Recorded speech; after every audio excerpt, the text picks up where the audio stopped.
Welcome, everyone. My name is Charlene Margot, and I am the co-founder of nonprofit The Parent Venture, the organization that brings you tonight's Parent Education Series program, Learning by Heart, Creating Innovation-Ready Students for the Future with Dr. Tony Wagner. Thank you, Charlene. It's a pleasure to be with everyone tonight, and I really appreciate your willingness to spend a little bit of time with us this evening on what I think will be an important and worthwhile conversation. But before we start, I want to show you a very short video that I think frames some challenges for education that we don't normally talk very much about. So can we see that video, please? Here we go.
I start with this film to help us begin to think about what a radically different world we have to prepare our children for.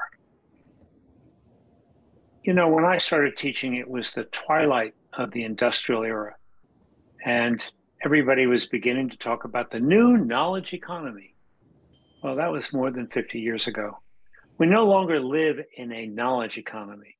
Knowledge has become a mere commodity, growing exponentially, changing constantly on every internet-connected device, and you no longer need a teacher to access that knowledge.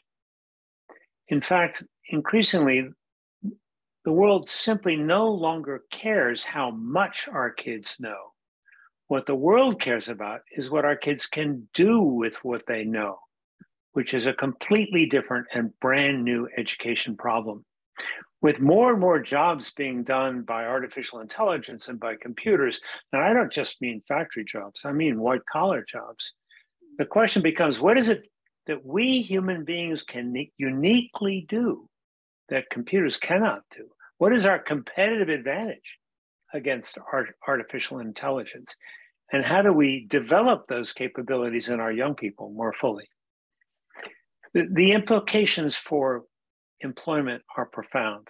I'll just give one example.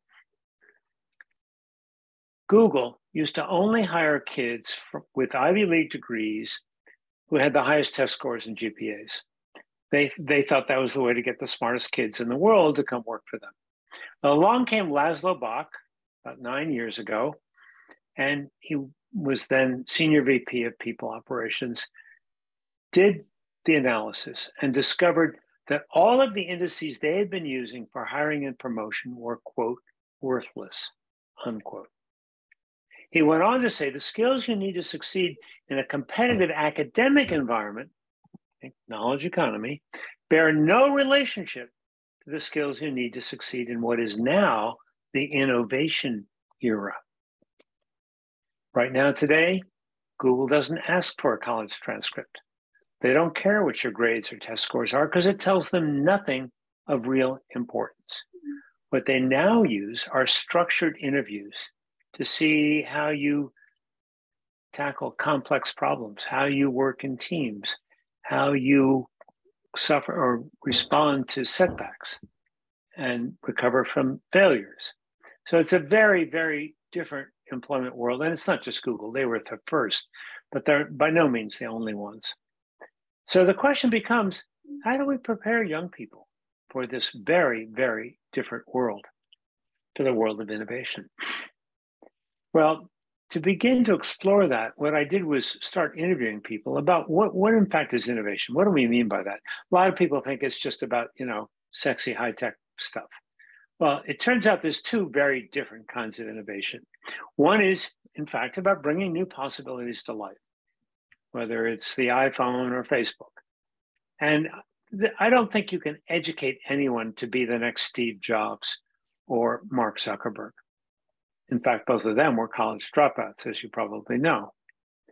But then there's another kind of innovation, which is at least as important. And that's the capacity to solve problems creatively.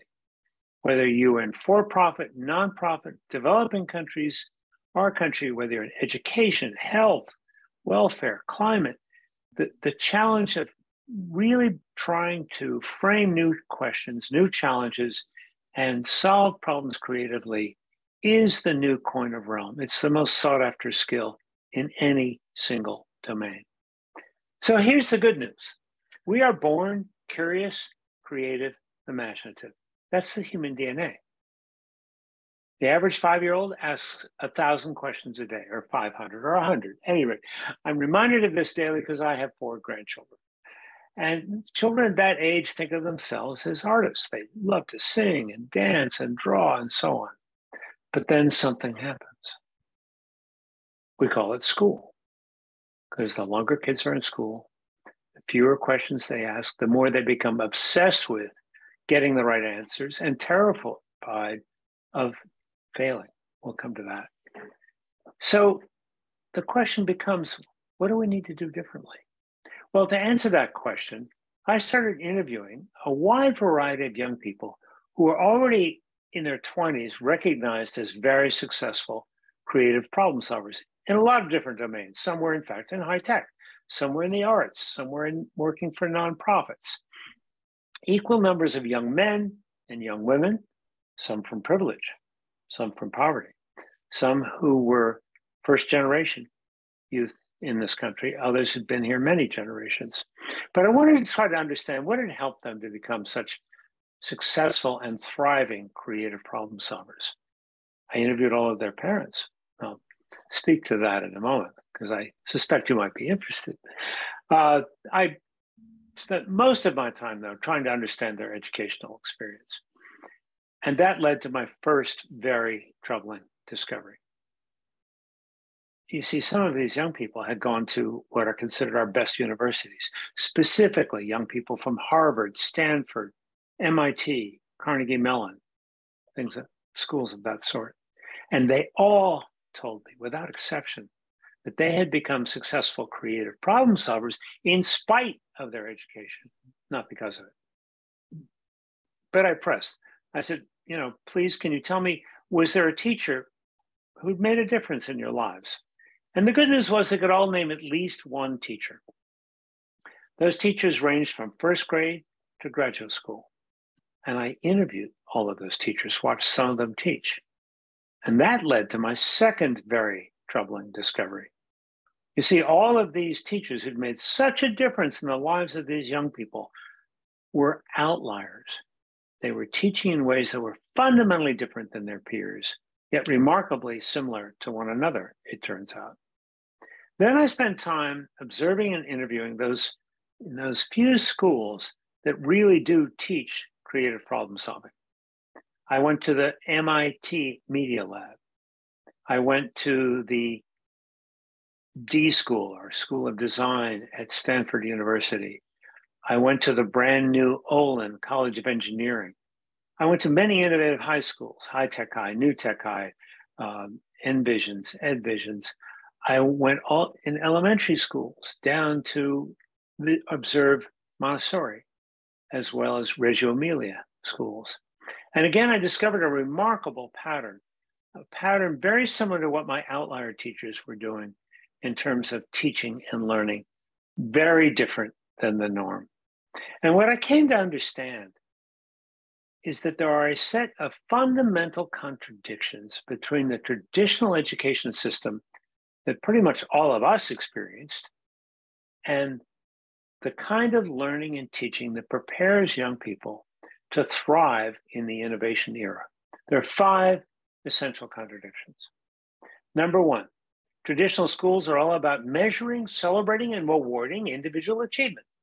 Of course, that's fine. There's a place for that. But innovation is above all a team sport. There is no innovation without accountable teamwork. Knowing this, these teachers and these schools created accountable teams to work on problems or projects or big questions. And individuals were assessed both for their contribution to the teams as well as their individual work. Contradiction 2 are all of the ways in which we compartmentalize and silo academic content knowledge according to a scheme that's a century old. Well, here's the challenge. There is not a single problem you can understand or let alone solve in today's world within the constraints of an individual academic discipline. Knowing this, these teachers in these innovation-minded schools created interdisciplinary courses organized around a big question or a big problem or a set of inquiries that had no easy or quick answer. Contradiction 3 is about the culture of the classroom. The culture of so many classrooms I walk into, even in elite independent schools, even in name brand colleges, is a culture of compliance. It's a culture of passivity. It's a culture where there's only one person in the room doing all the talking, or nearly all the talking. And if he or she asks questions, they're mostly guess what's on the teacher's mind kinds of questions. They're not real open-ended questions at all. But in these more innovation-driven classrooms, students are expected to take initiative. They're expected to question authority. They're expected to question received wisdom. And the teachers see their roles primarily as that of a performance coach, coaching students to higher performance standards, much like you might see on the athletic field or in the drama studio or the artist studio. Contradictions 4 and 5, I think, are really the most challenging of all. They go so much against the grain of schooling. Contradiction 4 is all about the F word in schools. Failure. Worst thing that can happen to you, of course, isn't it? Well, how do you fail? You make lots of mistakes. You make more mistakes than other people, so you're very low on the bell curve, which is how we assess people relative to one another. But here's the problem. Innovation demands that you take risks, that you make mistakes, and that you fail. I went to IDEO outside of Stanford, the most innovative design company in the world. The company motto is fail early, fail often. Other companies talk about failing cheap, failing fast, failing forward, failing smart, but failing. Now, what are they talking about? They're talking about the essential methodology of innovation, which is iteration, moving from 1.0 to 2.0. That's how innovation happens. It's a process of trial and error. And it's not just innovation. In fact, that's how most of us have learned most of our important lessons in life, beginning at a very early age. How do we learn to talk? How do we learn to walk? Trial and error. What if somebody told us, I'm sorry, you can't talk until you can talk in complete and grammatically correct sentences. We're not allowing errors. The same for walking. No more crawling. And bicycle riding, well, that's simply out of the question because we know you're going to fall and skin your knee. No, in fact, if I were to do a poll right now, and I've done this with many, many audiences, I would ask, how many of you have learned more from your mistakes than your successes? And every hand in the room would go up, including mine. In fact, my most recent book, Learning by Heart, is a lot about the many mistakes I made along my career path and how I tried to learn from my mistakes. So, to be honest, as a lifelong teacher, I'm a recovering high school teacher, and then I've taught at the undergraduate and graduate levels. The only three grades I can justify and have used now for quite some time are A, B, or incomplete. The only failure I recognize is the failure not to show up, not to try at all. I consider a student's work incomplete until they have met my performance standard for a credit. That's a B. How do they show that they've met that standard? With a body of work over time. I never grade individual papers, lots of marks.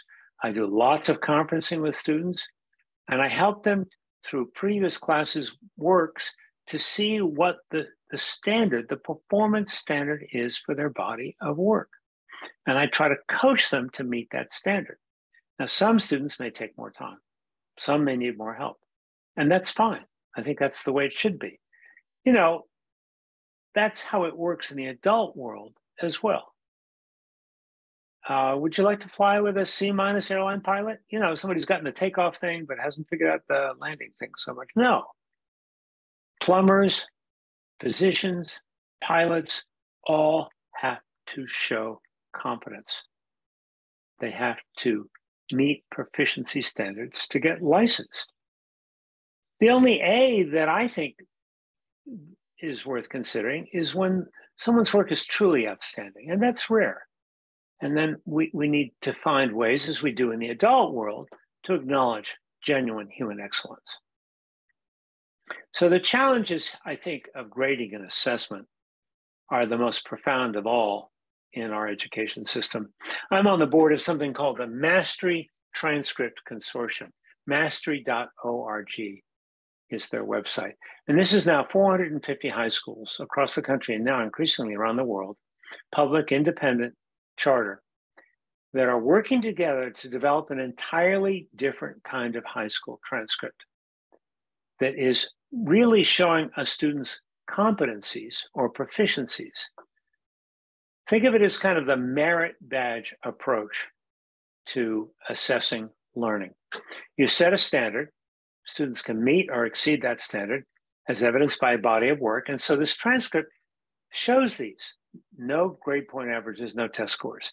You click on the digital transcript and it takes you straight into the student's digital portfolio where you see evidence of the work the student had to accomplish in order to meet that standard. That's why I call it the merit badge approach. That's how scouting works. I mean, right now today, a high school diploma, honestly, it's a certificate of attendance. College diploma, certificate of attendance. Certificate of seat time served. And I can't tell you how many kids I have met and talked to at length, graduated from all kinds of colleges and universities who don't have any skills. And they graduate into entry-level jobs, and they're told that, you know, well, a college diploma is worth 4 years of experience, but it turns out often not to be the case. And so many kids are trapped with heavy debt and no skills.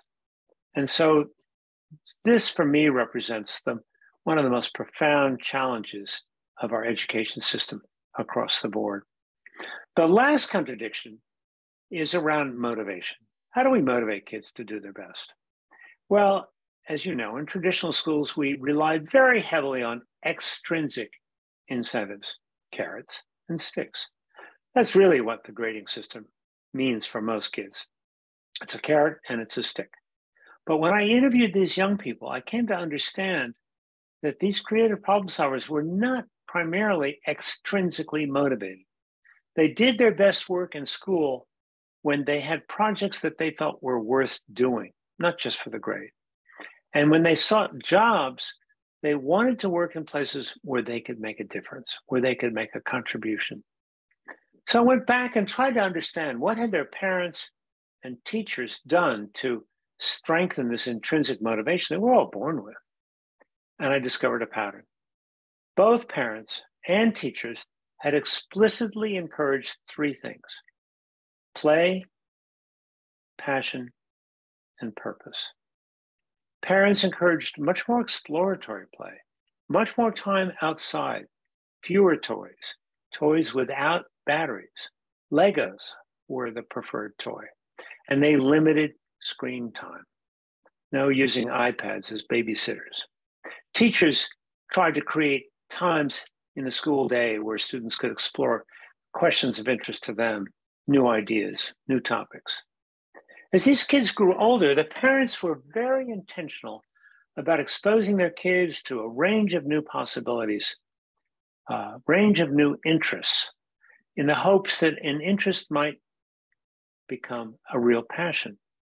Why? Because what these parents understood at some level is that grit, perseverance, tenacity, self-regulation, self-discipline, all of these dispositions, these qualities of character that are so essential for thriving in adult life are the result of pursuing an interest that becomes a passion. You can't sort of yell at a kid to say, practice 10 hours a day or whatever, or you can, but you're not going to get anywhere. So the challenge is to help a kid find an interest that could really ignite into a passion. And what most struck me about these parents, they didn't really care what that interest was. They supported their child's interest no matter what it was. I could tell stories about that, where some of the parents were privately so scared to death that, oh my God, my kid is only interested in art. She's going to be living at home all her adult life, blah, blah, blah. It turned out not to be true. But at any rate, the point was they supported their children's interests no matter what they were, because they felt having an interest that could help one develop this internal discipline and so on was the most important thing. Teachers, too, try to make time for young people to explore new interests and new possibilities in the classroom. But as these kids grew older, their passions morphed. They evolved into their 20s. But in every case, they matured to a deeper sense of purpose. And that was a desire to give back and to make a difference. That happened because of parents and teachers who were very intentional about creating a kind of ethical framework. The idea that, we are not here on this earth just to serve ourselves. We have some responsibility to others, to our community, to give back and to make a difference. And so these students were confident and articulate and talented. And yes, they took pride in their work, but they also took pride in trying to do things that they felt could give back and make a difference. So what does this all mean for you as parents? I'll spend a couple of minutes on that, and then I really want to hear your questions and comments. The first challenge, I think, is to understand that the traditional avenue to giving your children a competitive leg up is broken. What do I mean?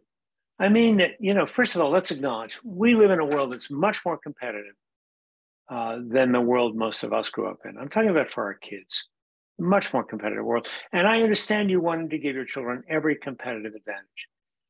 And I understand that for most of you, that means really kind of helping, pressuring, and pushing your kids to get into the best schools, to get the best grades, to do the extracurriculars, get into the best colleges, so you can have a guaranteed good job. That's not how it works anymore. First of all, to get into the highly selective schools becomes more and more difficult every single year for predominantly middle-class families. Why? Because the competition is global. It's not just in the United States. Secondly, even if your child does get into an elite school, the emotional cost is so often so high. It's estimated that half of the kids in elite universities are under medication for anxiety or depression or both. And many others may not be under medication, but they're terrified of making mistakes.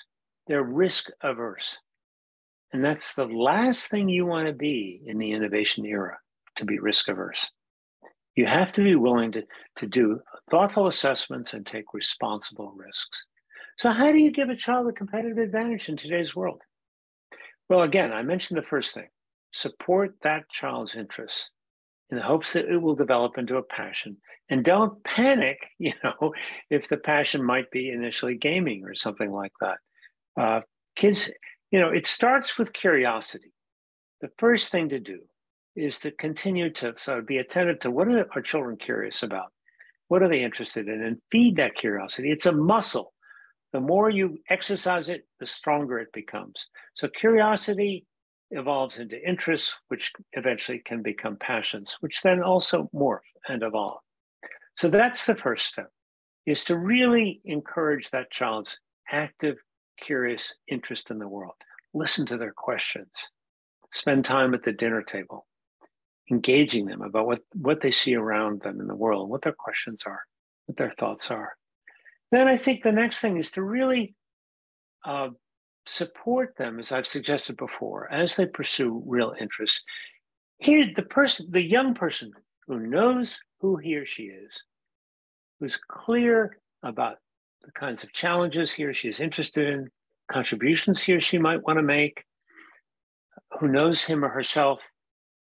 That's the person who has the real competitive advantage. Not the kid who's gotten straight A's and done all the extracurriculars, but doesn't really know what he or she is actually interested in.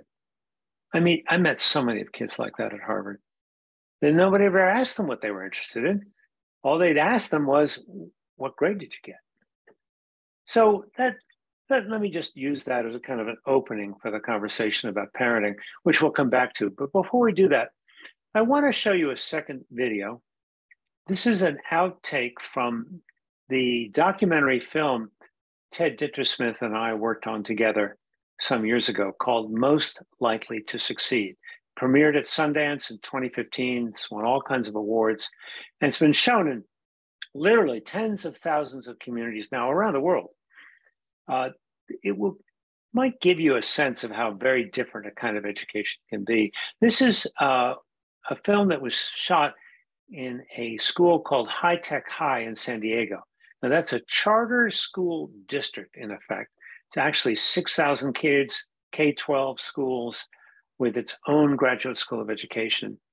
A few years ago when I was researching that school, even though they don't offer any advanced placement courses and they don't grade rank kids and so on, they got more kids into Stanford than any other non-legacy high school.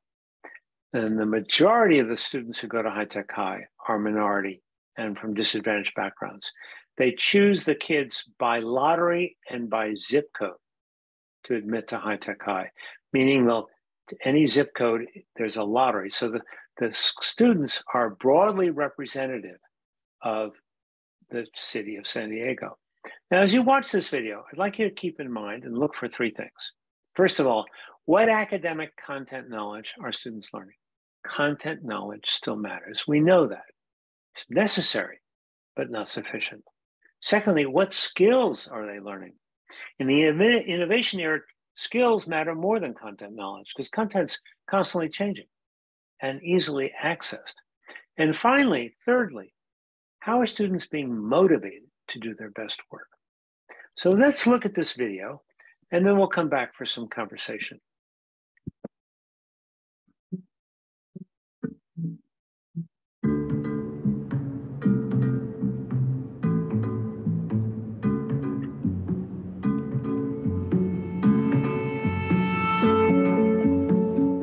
The philosophy of High Tech High is founded largely on the idea of kids making, doing, building, shaping, and inventing stuff. The engineers that I know, the architects I know, the artists I know, the great educators that I know, the entrepreneurs that I know, are all sort of perplexed and curious about how they can do it better the next time.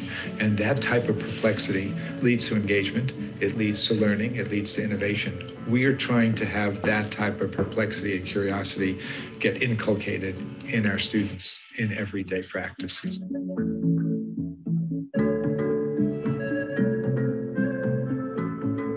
Both Linkabit and Qualcomm One of our problems was being able to hire enough qualified people, enough trained people. And so it was kind of a long-term view to set up high-tech high. No,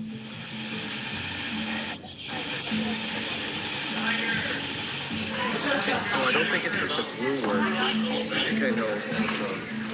And like if you have two spacing and 0.01, the gears won't connect at all.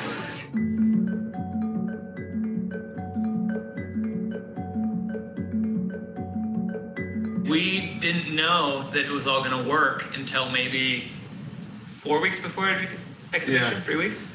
I mean, we knew that pieces of it were working, and even those pieces were impressive. We had to learn about civilizations, the Mayans, the Romans, and the Greeks. And Scott and Mike didn't want to just teach us this, so they came up with this big wheel, which is a big gear, which has a lot of drawings on it, and is connected to all these other mechanisms, and they each represented our theory. So I learned about the Mayans, the Greeks, and the Romans, and I really based my theory off of the Romans. Mm-hmm. And why so? Because it has to do with expanding. They were always expanding, and what I realized is that they were expanding not because not just for the fun of it, but they needed resources for all the people back home in Italy and all the ones that they all the new places that they took over. Then they had to, on their own, develop and defend an idea on why they think civilizations rise and fall. We had to create like a flow chart just explaining what our theory was. And then we got critiques on it. And then we created a group one. Another piece is on the mechanical side.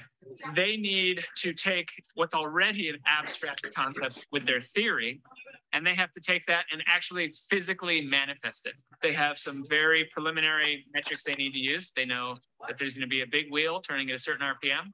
They know how many teeth that is. So they have basically a box to work within, some bounds to work within, and they have to make everything. Yeah, I think it. I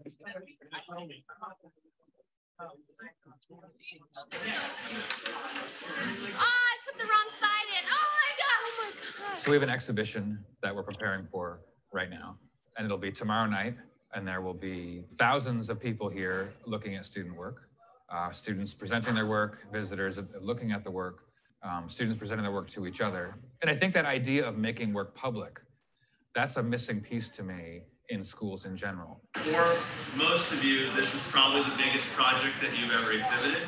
A lot of you, it's the first project that you've ever really had a public exhibition of, right? Cool. We're gonna be here. If you need to go and stand, but we're gonna keep working until you are. Break.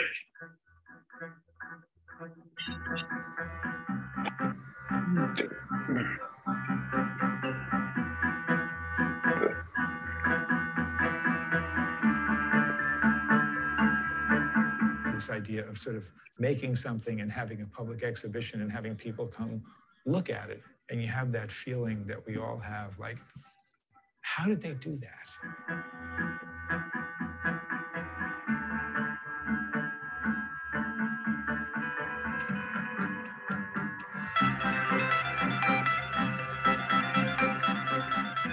You really need to understand it, and you really need to understand why you need to know this to be able to complete the project. What astounded me was that while doing research, my theory, it actually fit with a lot of these civilizations. It wasn't just like some random theory. When kids have that feeling, it's transformative for them. I made this, and everyone's coming to look at it.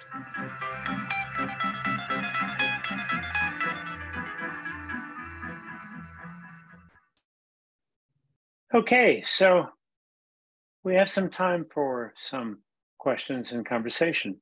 And this is my favorite part because I get a chance to learn from you and hear what you're thinking. And I think Charlene is going to moderate for us and throw us some questions, perhaps.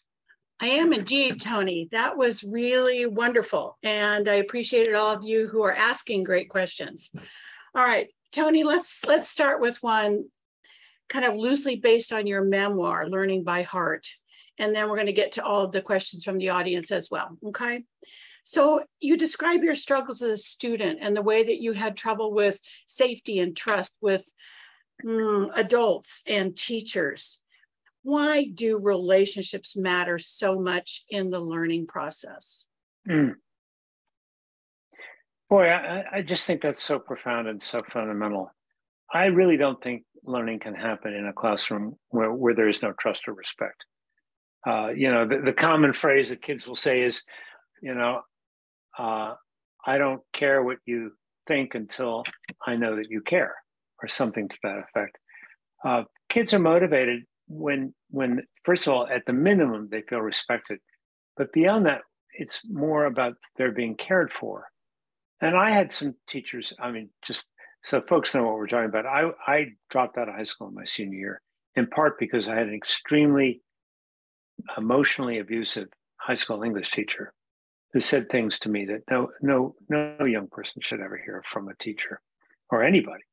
And then I was a two-time college dropout, but that was different. It was the 1960s, and that's a longer conversation. But when I became a teacher, I tried to become the teacher I wished I had had. And I worked initially in a public school within a school for kids who are at risk. And the first thing I came to understand is they too had felt abused by the education system in a variety of ways, even if it was just benign neglect. That's a form of abuse. And so I had to gain their trust and gain their respect in order for them to be even remotely interested in anything that I might be able to help them with. It was job one. And I think to this day, I can walk into classrooms and I can immediately sense when there's real trust and respect and when there's not. And it's just, I guess it's just a fundamental human need, I suppose, for this issue of trust and respect. That's what communities are built on. And it's no accident that smaller schools frequently have more of this because they work hard at it, create a sense of community. So that's my perspective on that. Trust. Well, Tony, parents, I really recommend his new book, Learning by Heart. It's an incredible read. Some of your school experiences sound a little bit like Harry Potter. Really and truly. But you make all these amazing points. So let's roll with some of these questions, Tony. Here's a good one. How do we inculcate the habit of self-discipline and grit in the teenage years? Well, I think first we model it, right? If kids see us as adults pursuing our interests, not just kind of showing up at work, being curious. I think the first step is to model curiosity, right? To take an interest as adults in kind of what our kids are saying and thinking, and what they're experiencing. So that to me is the spark. The spark is curiosity. And then you really actively encourage kids to explore interests. And there's sometimes a fine balance of knowing, say, they pursue a sport and they decide after, maybe one sports season, they don't want to do that again, or maybe it's two. And the piano is another example from some of the interviews I did. And so you need to know when to kind of push and when to kind of let go and say, okay, try something else. There's an art form to that, and I don't have an easy answer for you. But I do know that is the attentiveness to what they express interest in and not dismissing anything. I'll tell the story, one of my favorites from my book, Creating Innovators. I interviewed a young woman who, from a very early age, was passionate about art. And her parents were both trained in the medical field. They knew nothing about art. They couldn't even draw stick figures, they told me. But they supported that child throughout her school years in her interest in art, even when they privately feared she'd be living at home. She'd be a starving artist. They never said that, though. What they did instead was turn the spare bedroom into an artist studio for her. Well, senior year, it turns out she's going to a private school. All of her friends, apply and get into all these name brand colleges. She doesn't. She gets into Carnegie Mellon on the basis of her arts portfolio. She goes along and she becomes totally excited about the idea of learning in artificial environments, simulations. This is right at the time of 9/11. She forms a small company, she's 21, to develop simulations for training first responders. Well, the company's 14 people now. She's doing her master's degree. It's at the height of the 2008 recession, and not sure she can continue. Autodesk comes and buys her company and makes her a senior executive at the age of 25. Then she goes on to Google, then she goes on to start another business and another one. So my point is, you never know where an interest is going to lead a child. And you don't want to cut it off at the knees. That's one of the most important takeaways I got from these interviews with the parents. And you have to sometimes allow your kids to be bored. Give them that open space of time. Don't overschedule your kids. You know, as one woman famously told me, a mother, she said, you know, sometimes kids have to get bored in order to learn how to get unbored. So those are a few of the things that I learned from parents in the interview. Such great points, Tony. I was talking to my daughter today, who is actually a design researcher at IDEO, a company that you mentioned. And when she was 11 and all her friends at Halloween were dressing as Disney princesses, Brittany dressed as a garbage can, complete with an actual plastic garbage can and the lid glued onto her bike helmet. And I think there's a connection, because I didn't say to her, I don't know, honey, garbage cans, not so sure. So I think your advice is so well taken, Tony. That's great. That's great. You should have been someone I interviewed for the book. Yeah, absolutely. Still there. Okay. All right. Here's a good question that I know every parent is going to relate to. I understand you talking about helping kids explore their passions, but what if that passion is playing video games? Yeah, I know. I keep hearing that a lot. Yeah. You know, I think you have to kind of nudge them and try to continue to sort of encourage other interests. But it depends also on the nature of the video games, right? There are some video games that are extremely creative, others that are extremely violent. Maybe at a certain age, you limit the kinds of video games they can play, and you actively look for those video games where kids are creating alternate worlds and, you know, designing new cities. There's all kinds of simulations like that I think are very creative and positive. And you really limit the highly destructive ones. I think in general, as families, we should always have policies about limiting screen time for everybody in the family, right? And I don't mean just no phones at the table. That goes without saying, in my opinion. But it's so interesting that I think we don't really yet fully understand the potential destructiveness of social media, especially, but in general, of spending too much time looking at a screen. You know, I think our muscles of concentration atrophy, our muscles of curiosity atrophy, because they're not exercising any of those things. The conventional games. Again, there are lots of good creative games, and they're very different. I would, you know, encourage some parents to go out and find some cool Lego sets and build a few Lego sets with your kids. See if that'll help. Absolutely. And parents, you know, the advice also is, just like Tony said, ask your kids about those video games. Why do they like them? How are they creative? What relationships are they making? So all good ones. Okay, we're going to switch age ranges here, Tony. Parent asks, how do I actively nurture an innovative mindset in my toddler before the academic school structure takes hold? Wow. You know, Alison Gopnik is a child psychologist at Berkeley, UC Berkeley, and she's written some wonderful books. Yeah. One is called Scientist in the Crib, and there are others. I don't know if you've ever had her on your show. She would be great. Yeah. But, you know, she talks about this innate capability of kids to be experimenters, to be scientists. And I think that's where we start. We start by understanding what is their natural inclination and how do we build on that? You talk to a Montessori or Reggio Emilia teacher, they'll tell you how they just very carefully observe these preschool kids as they play, and trying to understand kind of what is capturing that infant's attention and how do they build on it. So I think Montessori and Reggio Emilia do a wonderful job of that, and we can all learn from that. Absolutely. Bev and I both spent time at Bing Nursery School at Stanford University, the lab school for the Department of Psychology. And that's what we learned. You know, we had 4-year-olds using hammers and saws, and the parents would say, you're crazy. We'd be like, no, we're not. If you teach them to use the tools, they can do it. As you know, I visited Bing and I was profoundly impressed. That was a part of my Creating Innovators research. I know. And I think you even have Bev Hartman mentioned in one of your books, Tony. I do, yes. That's lovely. Okay. Here's an educator that asks, again, this is a really great question. They say, I teach the way you recommend that many teachers and parents don't, but many teachers and parents don't value what we have to offer. How can we convince them? I think the challenge for teachers is to help parents and their peers understand the changing world. That's why I recommend that communities show the movie Most Likely to Succeed, because that was what the film was designed to do. Help people understand how this is an innovation era and how kids need to be differently prepared for success in the innovation era.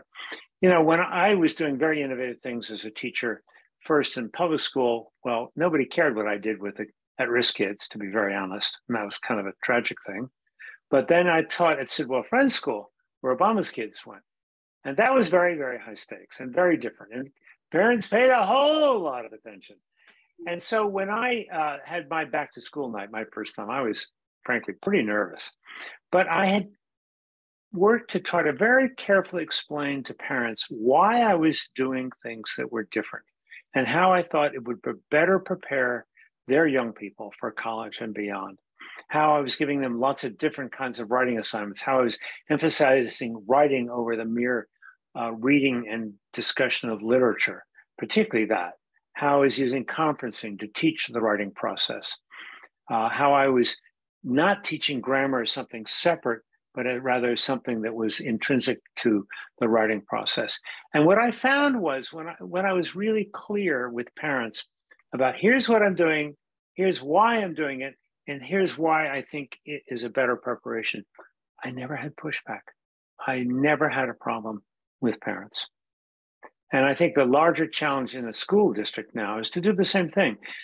The challenge is to proactively engage families and communities.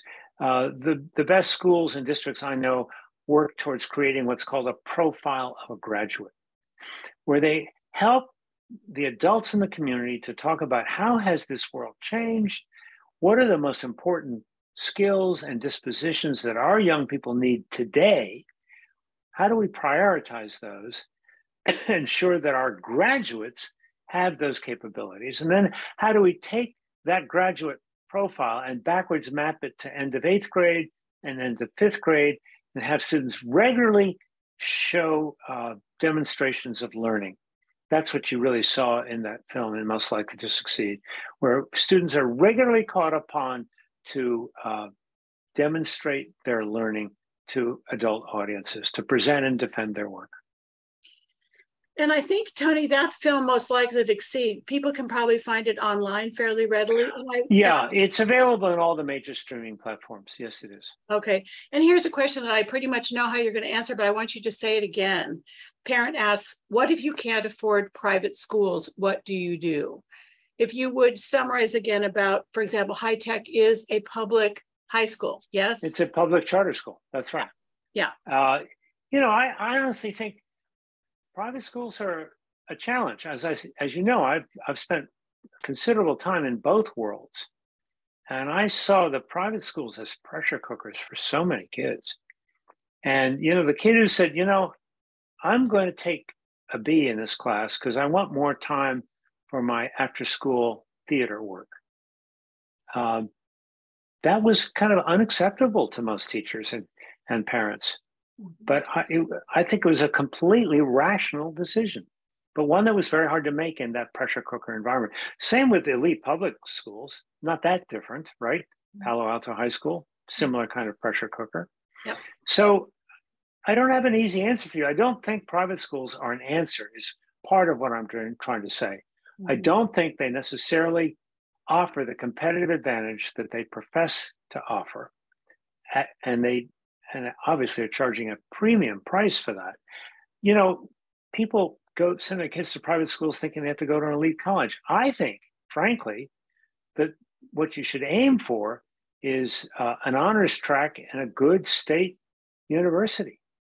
Far easier to get into. You get, you know, great classes, great teachers. Save your money for graduate school because most kids are going to have to go to graduate school of one kind or another.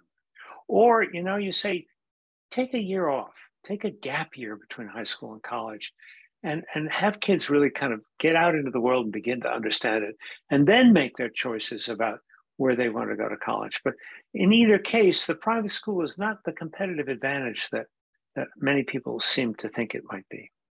And parents, Tony has given you so many concrete, specific ways to augment whatever educational system your child is learning in, right? All right, Tony, we have time for maybe one more question, then I'm going to ask you for a few summary comments. This is a good one. Writer asks, why are schools not incorporating the research results you talked about? What is standing in the way? Well, that's a really important question. And that is something that parents can be active around. The first problem is convention, right? We teachers teach in the ways that we were taught. We parents want schools to look like the ones we went to or wished we had gone to. Mm-hmm. And to break that kind of conventional thinking, you really have to study and understand how very different the world is today than just a quarter of a century ago. When there were no iPhones, there was hardly any internet. I mean, the world is so profoundly different today. The nature of work is profoundly different. And I think the job of adult citizens, be they parents or teachers, is to really understand this changing world and engage others in that conversation. Then I think you have to go to your states. State accountability systems are punitive, they're regressive, they're testing what is easy to measure, not what is important to learn. Mm-hmm. How many states today, as a part of a state accountability system, require writing? You know what the answer is? Mm-hmm. 0, not 1. Why? Harder to assess, more expensive to score. Instead, they ask, content knowledge questions. Quick, what's a gerund? I used to have to look that up every night before I taught, my grammar lesson. That's before I knew better. And, as best I recall, it was a noun acting strangely, doing something it didn't normally do. Well, that lack of that kind of knowledge definitions did not seem to seriously impede my rather considerable writing career. My point is, we have an accountability system today that discourages innovation. It discourages creativity on the part of our teachers. And even worse, we have communities riven in half by this divisive, crazy rhetoric about critical race theory or social emotional learning. Folks, there's not a school in the country that's teaching critical race theory that I know of. And I'm in schools a lot. And social emotional learning is a dumb term, in my opinion, for what is very important. Call them success skills. Call them in business, they call them durable skills. They don't talk about soft skills anymore. Durable skills, success skills. These are the skills that, in fact, are absolutely essential for adult well-being and success. So let's go to your school board meetings, write your congressman and say, look, we need an education system for the 21st century. And we don't have it today. And we're falling very, very seriously behind. And we're failing all of our kids, not merely the most disadvantaged kids. So my advice is become an advocate and become someone active in your community around the education issues that face your community. Thank you so much, Tony. So we're going to conclude with something that is kind of our trademark final question, and I know you'll have an answer. And that is, in all of your years and everything that you've learned right now, what gives you hope? I see many, many educators doing incredibly exciting work with support from their parents and communities. There's really a lot of innovation at the fringes. It's not mainstream now, although it's beginning to be. I've been doing research for a new book, and I've been hearing about the incredible work in Kentucky, where a third of the school districts in the state of Kentucky have created their own profiles of a graduate, where every student in the city of Louisville, Kentucky, had to do presentations of learning at the end of 5th, 8th, and 12th grades. So I see a lot of sparks, a lot of exciting work going on. it's mostly being held back by what I suggested earlier, is a highly punitive accountability system and a kind of outdated sense of what a good school should look like. Well, thank you. Tony Wagner, you have given us such inspiration tonight and so much wonderful advice. We cannot thank you enough. So again, everybody, get Tony's new book, Learning by Heart. Look at his previous works. What a wonderful session, Tony. We feel honored and privileged to have had you with us tonight. Thank you. Thank you. Thank you, Charlene. It was a pleasure, and you asked great questions as always. It was lots of fun.